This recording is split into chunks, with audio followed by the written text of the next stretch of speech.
Bezat Hashem, on va étudier sur Tisha B'Av. C'est pas sur Tisha B'Av spécialement, c'est une Torah qu'on peut étudier à Tisha B'Av. C'est la Torah 67, dans la deuxième partie du Likutei Moharan.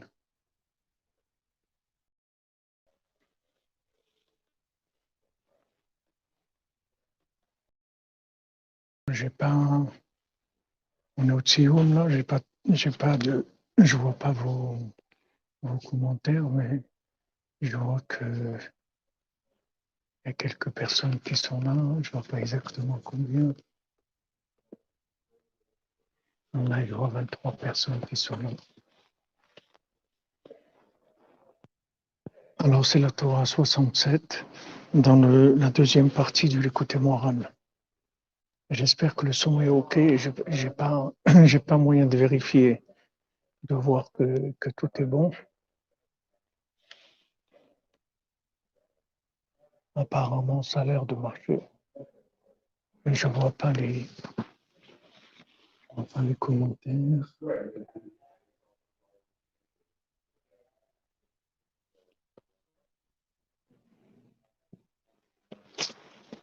Voilà. Donc, Bezat Hashem, Sod Rabbeinu.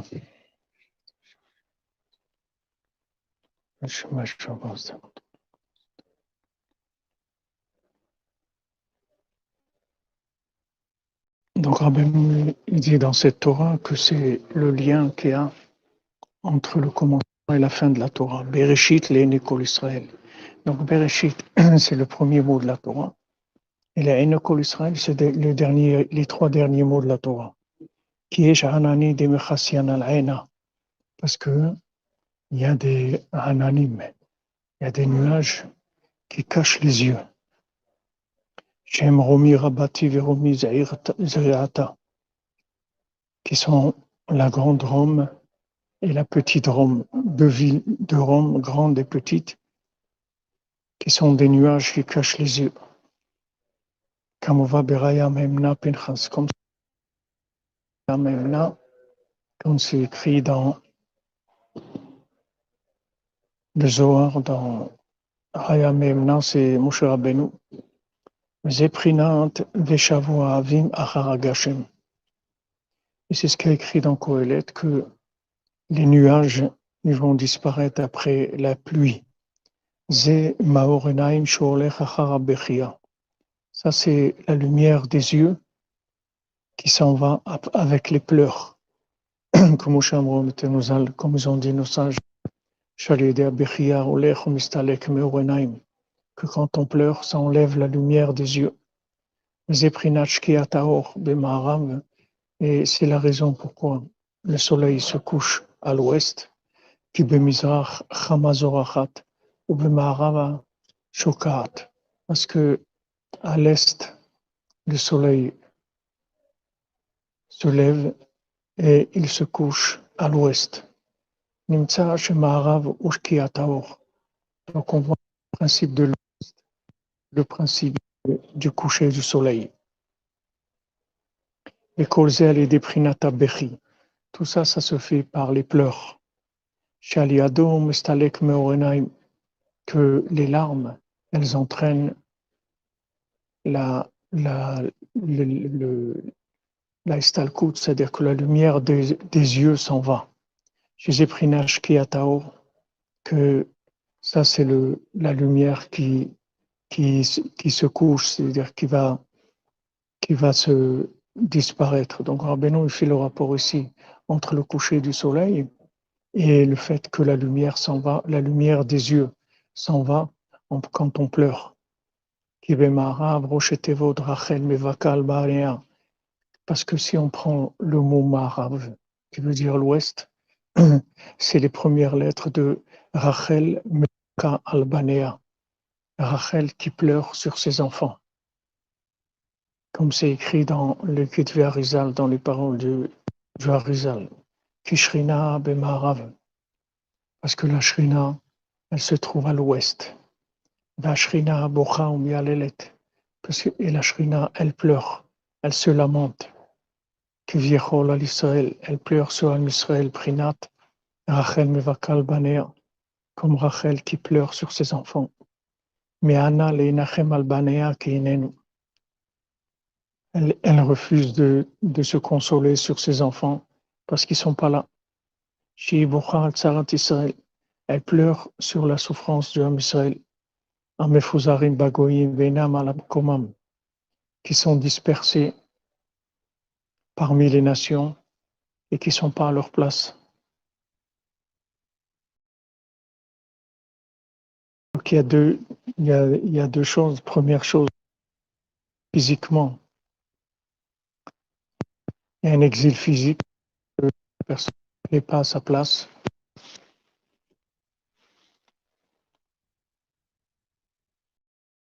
Je ne sais pas si c'est bon.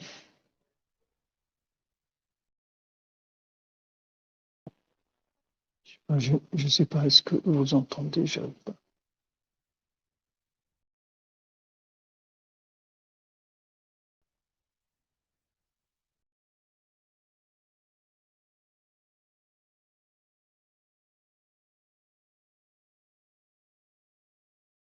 J'espère que c'est bon. Peut-être je ne le vois pas. Mais je n'ai pas le moyen de vérifier. J'espère que c'est bon. Donc Rachel, elle pleure sur ses enfants qui sont en exil. En fait, il y a deux sortes d'exil. Il y a l'exil physique et il y a l'exil aussi, qui est un exil moral. C'est-à-dire que la personne n'est pas à sa place. Elle ne sait pas qui elle est. Elle est en... Mais le deuxième, il est beaucoup plus grave que le premier. C'est quelqu'un, même si physiquement il n'est pas à sa place, mais moralement il sait où il est, on a autre chose. C'est-à-dire, il n'y a pas de. C'est, c'est une autre, c'est une autre façon de voir les choses. L'exil, il n'agit pas. Mais quand maintenant l'exil, il fait que la personne elle est déphasée, et Jordan, tu peux vérifier que ça marche parce que je sais pas, moi je peux pas voir les commentaires, je sais pas si le son marche. Ces derniers temps, il y a eu des problèmes. Ça marche. Tu vois des commentaires que les gens disent ça marche. Ok. Bah, Hachem. Faites Rachel de pas à notre place et Simon spirituellement n'est pas à notre place. Valkench qui a l'idée à Bechia, Mistalek Meo. C'est pour ça que le soleil il se couche à l'ouest, parce que quand on pleure, ça fait partie de la lumière, c'est-à-dire ça oublie la vue en fait. Zeprinach qui atao. Ça c'est le principe que la lumière, elle va se Zeprinat côté la Mahara. Et ça c'est le principe du côté la Maharavi qui bouge.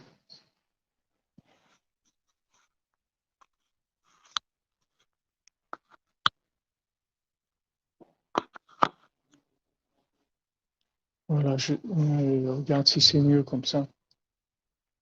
Je l'ai posé là. Ils entendent là, c'est bon. Ouais, c'est mieux. Ok. Donc ça, c'est le principe du Kotel Maharavi. du mur, des lamentations.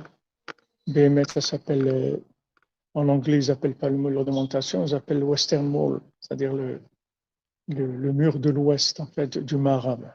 Shisham Ashrina Bora, et la Shrina elle se trouve au Kotel, et elle pleure, au Mialelet, elle se lamente, Al-Khorban Bet Hamikdash, elle se lamente sur la destruction du temple. Qui Bemarav, Sham Rachel Mevaka Albanea. Parce que comme on a dit, le mot Marav, c'est les premières lettres de Rachel Mevaka Albanea, que Rachel, elle pleure sur ses enfants. Donc la Shrina, elle se trouve au Kotel. La Shrina n'a jamais quitté le Kotel, bien que que le temple ait été détruit, mais la Shrina, elle est toujours restée au Kotel. La Shrina, elle n'a jamais quitté le Kotel. Ceux qui vont au Kotel, ils savent que la Shrina est là-bas et qu'elle est là tout le temps à pleurer et à faire monter aussi les prières de tous ceux qui prient là-bas et de toutes les prières du monde, Béhémet, parce que toutes les prières du monde, elles passent par le Kotel. Donc ça, c'est les premières parties. Rabbeinu parle du principe de la lumière des yeux. Il en fait un rapport avec la lumière en général, c'est-à-dire avec le soleil, de la même manière que le soleil il se couche à l'ouest. Aussi à l'ouest, il y a le temple, à l'ouest, il y a la Shrina, et à l'ouest, la Shrina, elle pleure.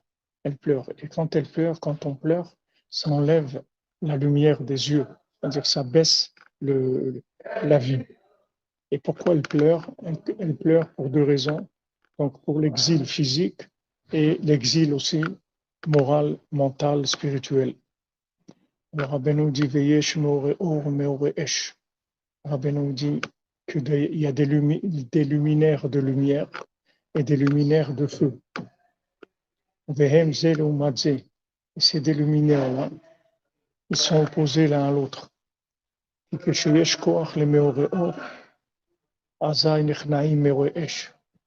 Quand maintenant les luminaires de lumière ont de la force, alors les luminaires de feu, ils sont affaiblis, ils se soumettent. Vechen lefer chas v'shalom. Et le contraire aussi, chas v'shalom, keshinechnaim mistalki meore or. Quand maintenant les luminaires de lumière, ils s'en vont, azayn abri meore esh. Alors il y a les luminaires de feu qui se renforcent. Zeprinat Orban Bet Hamikdash. Et ça, c'est le principe de la destruction du temple. Prinat mimarom shalach esh beatzmotai. Comme c'est écrit dans Echa, quand on l'a lu tout à l'heure dans Megillat Echa. Mimarom shalach esh beatzmotai. Dont il a envoyé du feu dans mes beatzmotai, c'est-à-dire dans mes os, dans mon essence. Parce que du moment où les luminaires de lumière sont partis, alors il y a les luminaires de feu qui ont pris le dessus, comme c'est écrit que Rachel elle pleure sur ses enfants, parce que les pleurs ils viennent du fait que la lumière s'en va et les pleurs eux-mêmes. Pourquoi quelqu'un y pleure? D'où ça vient les pleurs? Les pleurs, ça vient d'un manque. Pourquoi on pleure? Parce qu'il nous manque quelque chose. C'est pour ça qu'on pleure. Pourquoi quelqu'un y pleure? Soit parce qu'il lui manque quelque chose qu'il a perdu, soit parce qu'il a mal, soit parce que il n'a pas vu quelqu'un depuis très longtemps et il lui manque. Les manques, ça entraîne le manque de lumière, c'est-à-dire le manque de vitalité. C'est ça qui fait pleurer. Alors maintenant, c'est quand maintenant on pleure parce que on a perdu la lumière. D'un autre côté, qui est-ce qui prend le dessus? C'est le feu, c'est-à-dire les luminaires de feu. Donc, quand on a la lumière du temple a baissé, c'est-à-dire qu'on n'était plus au niveau de tirer de la vitalité du temple. C'est-à-dire le temple, ça ne voulait plus rien dire pour nous. Ce n'était pas quelque chose qui avait de l'importance. Les gens, ils avaient leur vie, etc. Et ils méprisaient, c'était pas le principal dans leur vie. Ça veut dire que la lumière est partie. Quand la lumière est partie, alors c'est le feu qui commence. Et ça, c'est valable dans tout. C'est comme ça. Dans un foyer, c'est la même chose. C'est maintenant, il n'y a pas, pourquoi ça s'appelle un foyer? Parce qu'un foyer, c'est du feu. Un foyer, quand on dit un foyer, c'est de feu. Un foyer, c'est du feu. Maintenant, un homme et une femme ensemble, alors ça donne que la shrina qui est dans la maison. Et si la lumière du mariage s'en va, il n'y a plus de lumière. Ils n'ont plus envie, ils ne s'intéressent plus l'un à l'autre, ils sont plus intéressés l'un par rapport à l'autre. Ça fait amener le feu. Et ce feu-là, il brûle tout. Ça, ça amène des énergies de destruction. Toute cette destruction vient du fait qu'à un moment, la lumière est partie.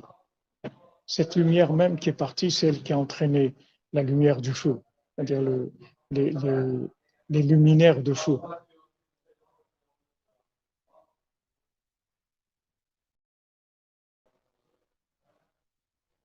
Comme c'est écrit, Mimarom Shalar Esh, d'en haut, il a envoyé du feu.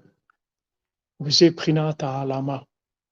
Maintenant, ce qu'on a vu maintenant, c'est le principe de, de la, du voilement, du fait que les choses sont voilées. Qu'est-ce qui est voilé? Que la splendeur et la beauté du monde entier est voilée. Qui est tzaddik? Parce qu'il y a un tzaddik. שהוא היופי והפאר והחן של כל העולם כולו.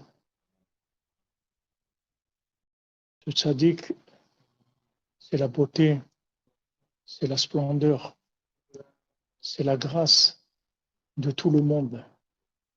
Beprinat, Vaï Yosef, Yefé Toar, Yefé Mar'é. Comme c'est écrit que Yosef, il était beau, il avait une belle apparence.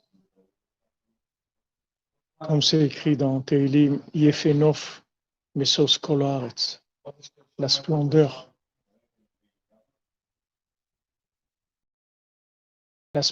du paysage qui est la joie du monde entier. Isaiah Tzadik Amiti, Shoprinat Yosef, parce que ce tzaddik véritable, qui est Prinat de Yosef, Hu Haïdou Vaoufi Shel Kol Haolam. Ce tzaddik-là, c'est la splendeur et la beauté du monde entier. Ou que Jézéa Yofi Ve'aper Nidgale Ba'olam. Quand maintenant cette beauté, cette splendeur, elle se révèle dans le monde, Daïno Keshe Tzadik, Jézéa Tzadik, c'est-à-dire ce tzaddik-là, qui a Yofi Shel Haolam, qui est la beauté du monde, Nitparsem Ve'nitgadel Ba'olam. Quand maintenant ce tzaddik, il est mitparsem, il est connu et il est grandi dans le monde. C'est-à-dire les gens, ils le connaissent et il est grandi. Il y a deux choses, il y a être connu et être grandi. Il y a des gens qui connaissent Rabbi Nachman. Tu dis, Rabbi Nachman, tu connais?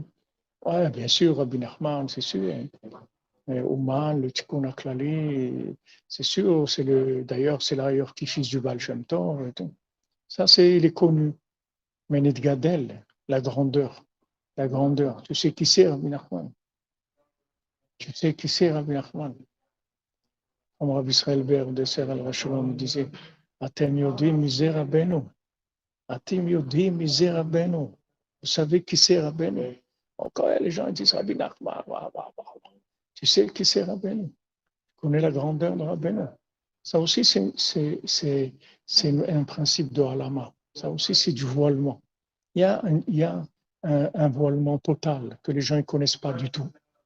Et il y a des gens qui connaissent, mais ils ne savent pas. Ils savent pas la profondeur, ils ne savent pas qui c'est Rabbeinu. Ils ne savent pas le corps de Rabbeinu, la force qu'il a. Ils ne connaissent pas la splendeur, c'est-à-dire la lumière du tzaddik, ils ne savent pas ce que c'est. connaissent, ils connaissent Rabbi Nachman. Il y en a qui te disent, ouais, moi j'ai étudié, écoutez-moi, c'est super. Alors tu vas venir à Ouman, Rosh Hashanah. Bon, je sais pas, bon, enfin, c'est un peu difficile. Si je peux, ouais, pourquoi pas, et trucs. Faut que j'ai les moyens, ou s'il faut, c'est pas facile, et trucs. Tout ça, ça vient d'où? C'est que la personne, elle sait pas qui c'est. Si maintenant, si on te dit, le Mashiach, il est là, à Ouman, tu vas venir ou pas? Alors, tout le monde va venir. Tu dis, voilà, et tu téléphones aux gens, tu leur envoies des messages, SMS. Hé les gars, le Mashiach, il est là, venez, il est là. Alors tout le monde va venir. Mais Rabbeinu, c'est plus que le Mashiach.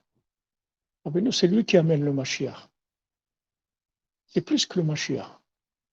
Parce que quand le Mashiach il va venir, tout le monde va être bloqué. En mekablim geril imota Mashiach. Plus personne ne va avancer, ça y est. La vérité, elle va être là, évidente. Plus personne ne peut avancer. Là où il va être figé comme il est. Mais maintenant, c'est plus que le Mashiach, parce que Rabbeinu, il a les outils, comment t'amener ton Mashiach à toi, c'est-à-dire comment te délivrer de tous tes problèmes et te faire avancer, et que quand Mashiach il va venir physiquement, tu vas pouvoir être dans le meilleur état où tu peux être, c'est-à-dire optimisé au maximum.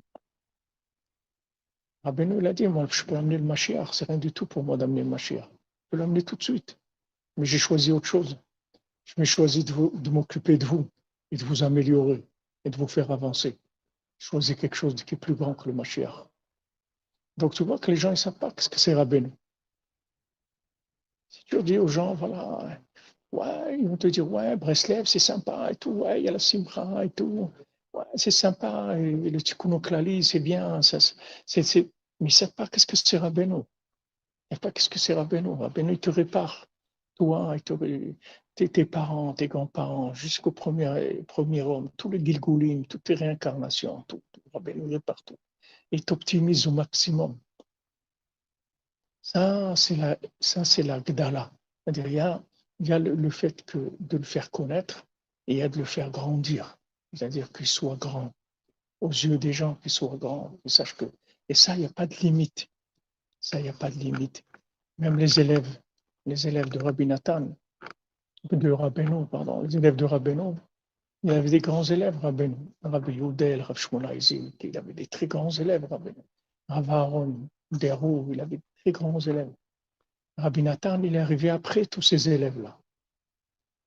Et quand ils ont vu Rabbi Nathan, ils ont vu, ils ont dit, il nous a dépassés à toutes.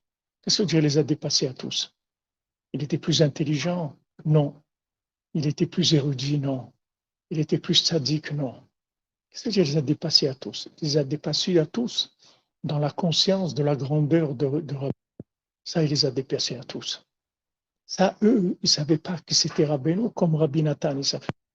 Bien que Rabbi Nathan savait un peu, par rapport à Rabbeinu. Qui est-ce qui peut dire je connais Rabbeinu? Personne. Mais Rabbeinu, Rabbi Nathan, ce petit peu connaissait. C'est pour ça qu'il il est devenu Rabbi Nathan. Avec ce qu'il connaissait, qui était plus que tout ce que les autres connaissaient. Donc, ça, c'est la Gdala. C'est quand le sadique, qu'il est Migdabel, c'est-à-dire il grandit. Il grandit, se grandit dans le monde. Quand quelqu'un découvre Rabbi Nachman, il dit waouh, je ne savais pas que c'était ça. Je ne savais pas. Moi, je croyais, bon, ok, il y a de la chassidoute, il y a ça. C'est la chassidoute. Rabbi Nachman, c'est la chassidoute. Rabbi Nachman, ce n'est pas la chassidoute. Rabbi Nachman, c'est le pélé, le plus grand merveille qu'il y ait jamais eu dans le monde. On ne peut même pas savoir ce que c'est. Il n'y a pas des mots pour décrire. S'il y avait des mots, tout le monde serait venu. On ne peut pas décrire ça. Alors même les gens qui sont Breslev, qui aiment Rabbeinu et tout, il y a des milliers de niveaux de relief, de la chose. Qu'est-ce que ça veut dire, Rabbi Nachman, pour toi? Ça veut dire quoi? Jusqu'où tu peux aller pour lui? C'est-à-dire jusqu'où tu vas aller? Qu'est-ce que tu es capable de faire pour lui? Jusqu'où tu vas aller?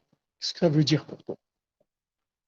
C'est plus que l'argent, c'est plus que l'amour, c'est plus que la santé, c'est plus que tout.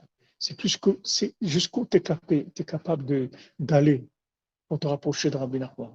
Alors, c'est ça qui montre la valeur que la personne a. Qu'est-ce qui représente Rabbi Nachman? Voilà, bon, Hachem, regarde, des gens qui sont venus, qui sont là pour Rosh Hashanah. Voilà, ils sont venus un mois et demi avant, plus que presque 2 mois avant, parce qu'ils ont peur. Ils ont peur que de ne pas pouvoir être là à Rosh Hashanah. Tous ceux qui veulent venir à Rosh Hashanah, qui ont les moyens, qui viennent maintenant, parce qu'on ne sait pas ce qu'il va y avoir. Peut-être qu'ils vont venir et qu'il n'y aura pas de problème après, qu'ils auraient pu venir 3 jours avant. Mais de toute façon, ils ne vont rien perdre d'être ici un mois et demi. Il y a beaucoup de monde, et les gens ils vont se renforcer, il va y avoir beaucoup de prières, de réseaux, beaucoup de choses ensemble. Donc il n'y a rien à perdre. De toute façon, il n'y a rien à perdre. Mais si Chas Shalom, ça se ferme dans quelques semaines, alors là, ça va être autre chose. Mais il y aura déjà quelques milliers de gens qui vont être là, puisque les gens arrivent tous les jours. Il y a des gens qui arrivent, qui vont rester tu vois. Donc maintenant, quand le tzaddik il est voilé, c'est-à-dire le tzaddik, de toute façon, le tzaddik il est voilé. Mais seulement, ça dépend de l'épaisseur du voile. Il y a des voiles qui sont plus épais que d'autres. Alors quand ce tzaddik-là est la splendeur du monde, il est connu dans le monde. À ce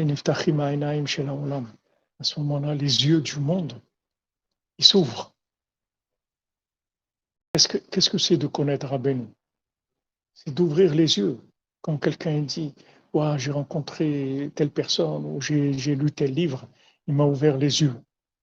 D'accord? Rencontrer le tzaddik, ça veut dire le tzaddik qui t'ouvre les yeux. Tu vas voir des choses que tu ne voyais pas avant.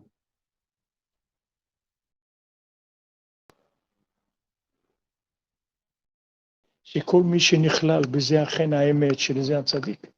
tout celui qui s'inclut dans cette grâce véritable de ce tzaddik-là, que lui, il est le chen, il est la grâce et la splendeur du monde. Alors il est connu et grandi dans le monde. Non, pardon, je suis revenu sur une lyonnais. Tout celui qui s'inclut dans cette grâce véritable de ce tzaddik, que lui, il est la splendeur et la beauté du monde. Alors, il est mitkarev elav et nichlal bo. Ça aussi, c'est deux notions. C'est-à-dire qu'il y a se rapprocher du tzaddik, il y a s'inclure en lui. C'est deux niveaux, c'est deux approches différentes. Il y a se rapprocher du tzaddik. Il y a fusionner. C'est pas la même chose. Comme le mariage, tu vas connaître quelqu'un, ça va être un ami. Et il y a quelqu'un, ça va devenir ton conjoint. Tu vas fusionner avec. C'est deux niveaux. C'est pas la même chose. On peut être amis et échanger beaucoup de choses et vraiment être très, très bien, faire beaucoup de choses ensemble et tout. Et il y a le mariage, la fusion. Ça, c'est autre chose complètement. Donc, il y a It Karem et les Kalel, c'est-à-dire de se rapprocher et s'inclure. C'est pas la même chose. Niftachim enav vilechol irot. Quand quelqu'un se rapproche du tzaddik et il s'inclut en lui, ses yeux s'ouvrent et il peut commencer à voir. Vaikar, l'estakel al atzmo. Maintenant, quand ses yeux vont s'ouvrir, alors il peut tout voir. Il va voir tout le monde. Il va commencer à voir tout le monde. C'est comme si tu as un scanner maintenant. Tu as un scanner. Tu as des yeux comme un scanner. C'est-à-dire quand tu regardes quelqu'un, tu le scannes automatiquement. Alors Rabbeinu dit, maintenant que tu t'es rapproché du tzaddik, tu t'es inclus dans le tzaddik, alors tu peux scanner. Il dit le principal, c'est que tu scannes à toi. C'est ça le principal. C'est-à-dire toute cette lumière-là que le tzaddik qui donne dans la vue, qui te donne une augmentation de l'acuité spirituelle, l'acuité du comportement. C'est-à-dire que tu vas voir autre chose que ce que la plupart des gens y voient. Ça, c'est pour que tu te regardes toi-même. C'est pas pour que tu regardes les autres. Ce qui te donne, il dit les écarts, c'est les stakel à l'atzmo, de se regarder lui-même. Quand quelqu'un se rapproche du tzaddik amiti, le tzaddik yesod olam, prinat yesod apashut, qui est le sod apashut, c'est-à-dire le yesod, c'est-à-dire la base simplifiée, c'est-à-dire il y a Arba Yesodot, il y a quatre, dans le monde, il y a quatre Yesodot, c'est-à-dire quatre, j'ai oublié le mot en français. Hein? Non, les Arba Yesodot, quand on dit le flux. Voilà, éléments, tout d'abord. Heureusement que tu es là. Alors, les quatre éléments, il y a le feu, l'eau, la terre et l'air. Maintenant, il y a un élément qui inclut les quatre, qui est un seul élément, c'est Tzaddik Sodolam. Tzaddik Sodolam, lui, il est un seul élément qui inclut ces quatre éléments. Donc, Rabbeinu nous l'explique dans une autre Torah, dans la Torah 66, que quand, en fait, tu te rapproches de ce tzaddik-là, les quatre éléments qu'il y a en toi, tout de suite, ils sont scannés. C'est-à-dire, tu vas voir tout de suite où tu en es. Parce qu'un individu, il est fait de ces quatre éléments. Les comportements, il est de ces quatre éléments. C'est-à-dire, tout ton comportement, c'est un jeu entre l'eau, le feu, l'air et la terre. C'est quatre choses qui vont jouer en toi. C'est-à-dire, s'il y a un peu trop de feu, alors c'est la colère. S'il y a trop d'eau, c'est le plaisir. S'il y a trop de terre, c'est la paresse. S'il y a trop d'air, c'est la parlotte, la chamara et la rigolade, etc. C'est-à-dire, quand c'est déséquilibré, ça donne du mal. Quand tu viens chez le tzaddik, lui, il a un élément, que cet élément, il inclut les quatre. Donc, quand tu te rapproches de lui, tout de suite, tu vois où tu en es dans les quatre. C'est-à-dire, tout de suite, ils se mettent tous à niveau. C'est-à-dire, tu vois exactement où tu es dans les quatre éléments qui sont en toi. Alors, Rabbeinu nous dit, chez Alédé, chez Mitkariv, le Sadik Amiti, chez Prinat Sadik Yesodolam, Prinat Yesoda Pashut, chez Mimenu Nishachin Kola Arba Yesodot, que de ce Sadik-là, ils viennent les quatre éléments. Beprinat Venahar Yotzim et Eden, Lashkot et Tagan, qu'il y a un fleuve qui sort du Eden pour arroser le Gan, pour arroser le jardin. Ou Misham, Yipared Vaya le Arba Arashim. Et de là-bas, il se sépare et il devient quatre têtes. C'est les quatre fleuves qu'il y a dans Bereshit, il y a quatre fleuves. Alors du Éden, il y a un fleuve qui sort, du paradis, il y a un fleuve qui sort, et il devient quatre. Et les quatre, la base, c'est le Shem Havaya, des quatre lettres du nom d'Hachem. Mais le Tzaddik Yesod-Olam, il se trouve avant les quatre lettres du nom d'Hachem. Avant que le nom d'Hachem, il devient quatre lettres. Quand le nom d'Hachem, il est une unité totale, c'est-à-dire il n'y a pas quatre lettres, il n'y a que Echad, c'est-à-dire il n'y a pas ces Yudke, Vavke, c'est une seule chose. Le Tzaddik Yesod-Olam, il se trouve à cet endroit-là. Qu'est-ce que c'est ce fleuve qui sort du Éden, du paradis? C'est le tzaddik Yesod Olam, Sheuprinat Yesod Apashut, que lui, il est l'élément simplifié. Asher Misham Ipared Vayal Arba Roshim, Hainu Prinat Arba Yesodot. De là-bas, il devient quatre têtes, c'est-à-dire les quatre Yesodot, les quatre éléments, l'eau, le feu, la terre, l'eau et l'air. Il vient du tzaddik en question. Donc maintenant, quand il se rapproche du tzaddik, il doit pouvoir se voir dans toutes ces midot, parce que c'est des midot en hébreu, c'est des mesures, c'est ça les midot. Tu as en quatre énergies, le feu, l'eau, la terre et l'air. Maintenant ton comportement, tes midot, c'est les mesures de ces choses-là. Il faut qu'elles soient mesurées, qu'elles soient dans la mesure normale. Il y a une norme. Et ça donne que tu fonctionnes normalement. Donc, dès qu'un il est trop faible ou trop fort, il n'y a rien d'autre qui augmente. Et c'est tout le système qui commence à paniquer. C'est-à-dire tout le système il commence à faire des... Alors, quand tu t'approches du tzaddik, normalement, tu dois voir tout de suite où tu en es dans toutes ces midotes-là. Où tu en es. Parce que toutes les midot, elles viennent des quatre éléments. Keyadoua. comme c'est connu. Varba Yesodot Nimshachim Mina Tzadik. Maintenant, les 4 Yesodot, ils viennent du Tzadik. C'est-à-dire la racine de toutes les midot, de tous les comportements, ça vient du Tzadik. Valken Keshinit Galez et Tzadik. C'est pour ça, quand ce Tzadik qui se révèle, Shewachen Vayofi Shel Haolam, qui est la grâce et la splendeur du monde, tout celui qui se rapproche et qui s'inclut dans cette grâce véritable, ses yeux s'ouvrent, et il voit et il s'observe lui-même, où il en est dans toutes ses midot, dans tout son comportement.